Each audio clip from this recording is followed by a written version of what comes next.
Hello there. Today I'm back with another tier list, this time the Freddy vs. Jason tier list. Let's do this. So that's gonna be Freddy S for sure, absolute icon, and Jason S as well. See you guys next time.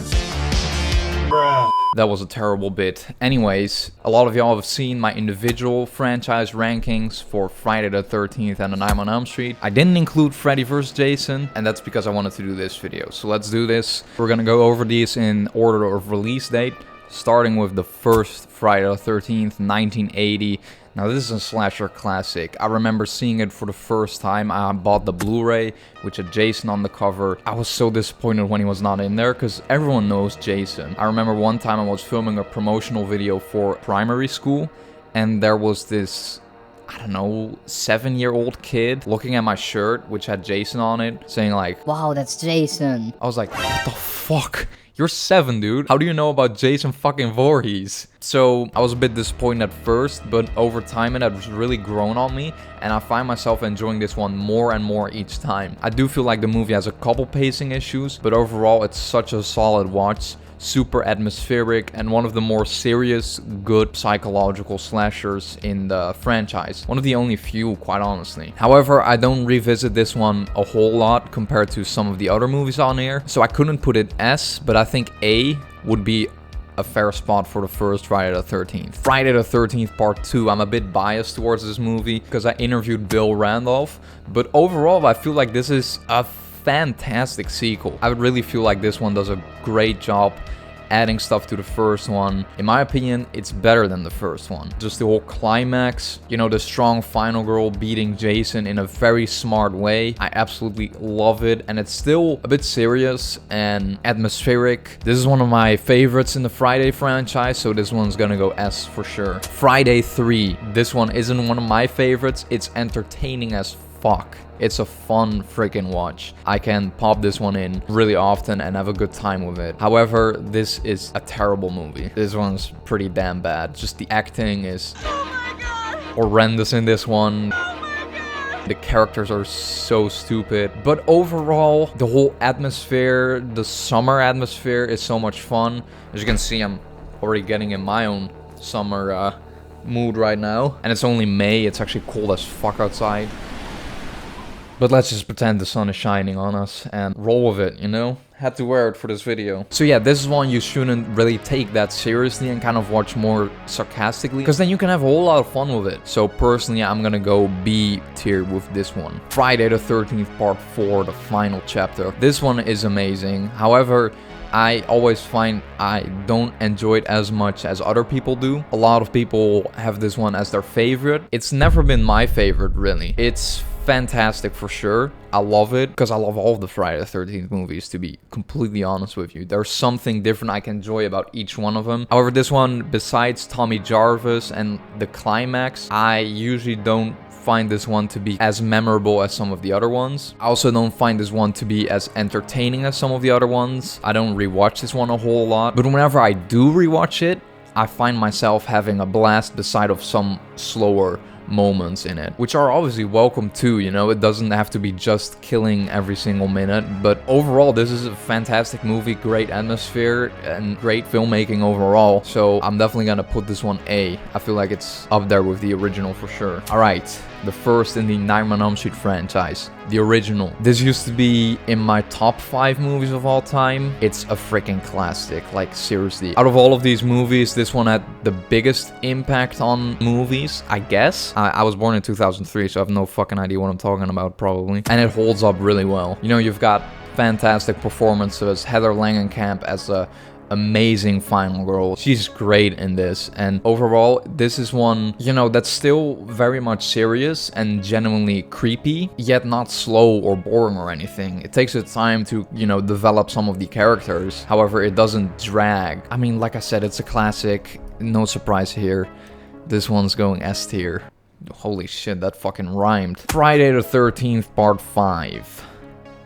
I love this one. I'm not sorry for it, you know? I mean, I know it's not really Jason, but it's someone pretending to be Jason, which in and of itself can be a bit creepy, you know? They didn't really hold it to its full potential where it's just some psycho lunatic being like obsessed with Jason or anything. I feel like that would have been a much better story than just this ambulance dude. It's just an over-the-top, sleazy, corny ass movie which I can pop in and have a good time with. Have some popcorn, have a drink, you know, then you're bound to have a good time with Friday the 13th Part 5, so absolutely cannot hate this one. Kind of on the same level as Friday the 13th Part 3, so I'm gonna put it there with it on B tier, because it's a B movie. And Nightmare on Elm Street Part 2. I've always really loved this one. I feel like it is a bit slow, and because of that also not too rewatchable for me personally, but it is a really cool movie. I love the 80s vibe and the whole atmosphere. You got one of Robert Englund's best performances as Freddy, and the makeup is fantastic in this one. Like, genuinely, he's so freaking creepy in this one. It's insane. So I wouldn't hold it up to the original, but it is a very, very solid sequel. So I'm gonna put this one A tier. Jason Lives. Now, if you're a fan of the channel, you know how much I love this film. This movie has made such a huge impact on my life. Because of this movie, I started listening to Alice Cooper, which led me to become a huge metalhead. This movie was the blueprint for me to become a horror fan. This was like the moment I realized, okay, this horror thing I've been kind of checking out and digging into is really fucking awesome. You got great kills, great characters, amazing score. It's really just one of the perfect slasher movies ever made. It has always been my favorite Friday the 13th movie. Out of all the movies in this list, I can spoil to you right now, Jason Lives is my favorite of all of these movies, so there is no freaking surprise there that this one is gonna go S tier. And I'm gonna see Part 3, Dream Warriors. I love this one. Again, here the characters are great, and I love how it builds another layer to the whole Nightmare on Elm Street franchise, especially with just having kids with these powers. It's a very dark movie, and because of that it can be quite creepy at times. This is still the moment where Freddy's scares and jokes were really well balanced, and the pacing is fantastic. It doesn't bore me at all. And again, you got some metal music in it, this time brought to you by Dokken. So seriously, perfect vibes. I freaking love it. S tier, no surprise there, I hope. Friday the 13th Part 7. Now, for the longest time, I had only seen this one once or twice. Last year, in preparation for the Friday the 13th tier list, I rewatched it, and I found myself enjoying it so much more. I always love with Jason, he doesn't really change that much. There's not much character development going on for him. Obviously, he turns into zombie form and everything, but it's not like in one movie all of a sudden he starts loving people. Like, you can't really do character development with Jason. So I love when they started doing these crazy ideas and crazy stories and really interesting locations and characters, and put that around Jason and see how Jason would react to it. I feel like that is the way to go with Friday the 13th sequels. So putting a Carrie-esque girl around Jason is such an interesting situation to put him in, because we've never seen it before, and what would happen. And that final battle is absolutely perfection. However, the ending is just... Nope.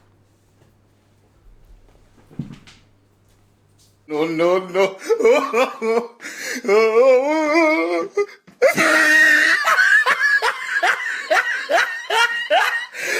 Look at the top of his head.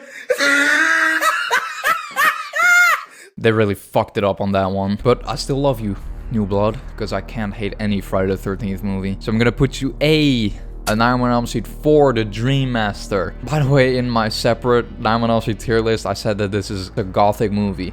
It's not necessarily fully gothic, but it has gothic elements in it, you know? I wouldn't call Doctor Strange the Multiverse of Madness a horror movie, but it has horror elements. Because there was one dude like, how dare you call a Nightmare on Elm Street Part 4 a gothic movie? It's not at all. I was like, bruh. Anyway, so it has gothic vibes and it works really well. I think it's awesome. Yet, polar opposite of that, it also starts treating Freddy more like a joke, which I personally don't mind. Nightmare on Elm Street 4 has always been one of the more entertaining ones for me personally, and I find myself rewatching this a whole lot. I'm gonna have to say A on that one. I'm not sure if that's controversial or anything, but yeah. Friday the 13th Part 8, Jason Takes Manhattan, aka Takes a Boat. I'm sorry, that joke has been done over and over again. I love this one. You done? The first time I watched it, I was really disappointed that it wasn't in New York so much. If they had a bigger budget and could actually film in New York for longer and film some of the huge concepts that they had in mind, then it would have been a much better film. Baby Jason doesn't really make any freaking sense and completely takes me out of the movie. However, I've always had a soft spot for this one. I just find it so entertaining. That's some of the greatest kills in the franchise, for real. Like the guitar kill, I love when Jason punches off this guy's head. That's fucking awesome. I mean, come on. And this late 80s vibe, I just freaking love. It kind of reminds me of the vibe that Frankenhooker might give me, which is also one of my all-time favorites. But yeah, it's definitely nowhere near perfect, but I couldn't put it lower than B, so I'm gonna put it B tier. A Nightmare on Elm Street, The Dream Child. I always find myself having a good time with this one. It drags at a few points where it's trying to explain shit that I kind of just don't give a shit about, but some of the kills are fantastic, and it does a really good job, I think, at duplicating the atmosphere from A Nightmare on Elm Street Part 4 into this one, which I think is one of the best things a sequel can do. You know, I hate Halloween 5, but one of the greatest things about that movie is that it really does a good job at copying the atmosphere from Halloween 4. So I would almost put it B, but honestly, I don't like it as much as Friday 3, 5, and 8. So on this list, I'm gonna put it C. Freddy is Dead. Look, this is a terrible movie, but I always found myself having such a good time with this one. The Alice Cooper cameo is bizarre. Some of the kills are bizarre. Some of the overall effects and scenarios happening are freaking crazy. You got these dream demons flying around, which look like fucking sperm. It's bizarre.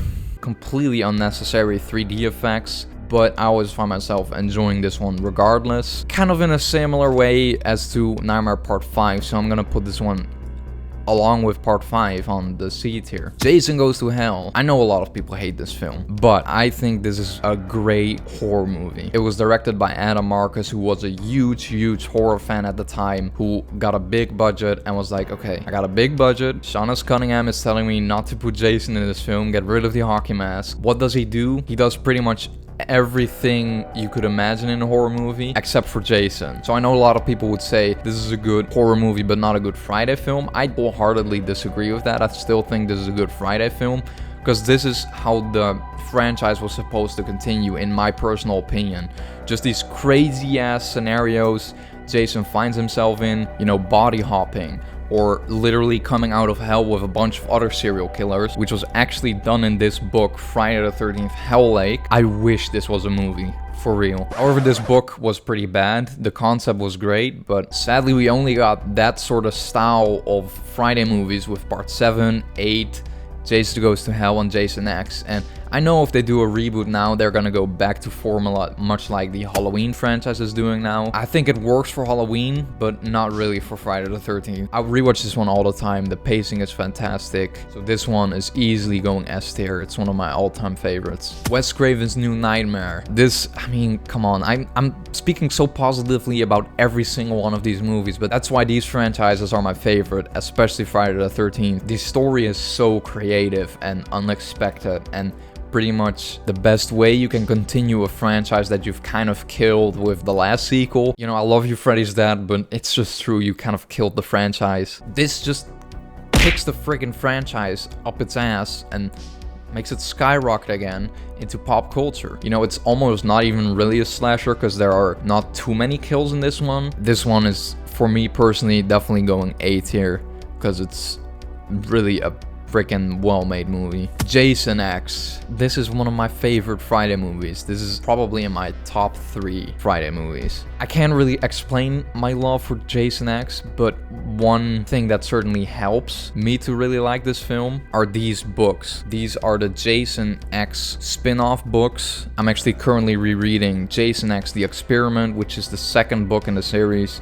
It acts out as a sequel to Jason X, and it's so much fun to read what happens when Jason lands on Earth 2. And if you want to hear updates on how I feel about the book and what I'm currently reading, you should subscribe and check out all of the vlogs that I have going on my channel. Who doesn't want horror related vlogs? Come on now. You know, you've got fun as hell kills, and I love the fact that this is just a standard Friday the 13th movie, but set in a spaceship. You know, you've got some teens, some adults hanging out in one place, doing their thing, and then Jason starts killing them. It's pretty much just a Friday the 13th movie, but now set in space. So I freaking love this one, and this one's easily going S tier. Freddy versus Jason. It's finally time. I didn't rank it in individual franchise lists, but here we are, finally tearing that one. I've always loved this movie. I find myself super entertained with this one, and I find this one to be so rewatchable. You've got this killer 2000 soundtrack, which also, much like Jason Lives, got me kind of into metal. You know, you had songs by Spineshank, Il Nino, Slipknot, Lamb of God, all of those fantastic, amazing bands doing songs for this movie. The whole early 2000s sort of gothic vibe going on, I love. This was definitely during that nu metal era. If you know me, I love nu metal, and this just has that vibe that I freaking love. And the fights that Freddy and Jason get are so freaking cool. It's amazing. After all these years of prep work with Freddy versus Jason and all the rights issues and the screenplay issues, that eventually it was finally made this well, with all the different fucked up weird drafts. They finally did it, and I think they knocked it out of the park. So for me personally, this one's gonna be S tier, because I absolutely love the hell out of that one. Friday the 13th, the remake. It's directed by Marcus Nispel, who also did the Texas Chainsaw Massacre remake, which, by the way, that one is one of my all-time favorite remakes. This one isn't really, but I love it regardless. I think it's a great modernization of the Friday films. I love how it recaps part 1 and 2 sort of in the first 20 minutes. I don't know, it was a really long opening sequence. But like I said, the issue that I have with this one is that it's not a sequel anymore. But no, they had to go for a remake, but they did the best they could. However, it's just not really for me in a way, because I don't really rewatch it that much, and for that reason, like, I wouldn't put it up there with part 4 or New Nightmare, because I find myself rewatching those a lot more. So I'm gonna put this one B tier. Then the dreaded Nightmare on Elm Street remake. Look, I don't really have anything to say about this one. It's just unimaginative and bland and unnecessary. You know, with Friday the 13th, that one is definitely more possible to do a remake, especially because you can easily recast Jason Voorhees and not really Freddy. You can't really replace Robert Englund. I'm not saying it's impossible. Maybe one day, you know. He looks like garbage, man. He doesn't look good at all in this. You know, there's some really shitty CGI, which absolutely ruins some of the kills. And overall, I'm just not really invested in this type of story. It's not for me. I don't know, I just feel numb watching it. I don't have any feelings towards this film. So this one's just an E for me. Anyways, there's my list. Do you agree with me or not? Let me know in the comments down below. Also, let me know your ranking, and I'll see you guys next time. See ya.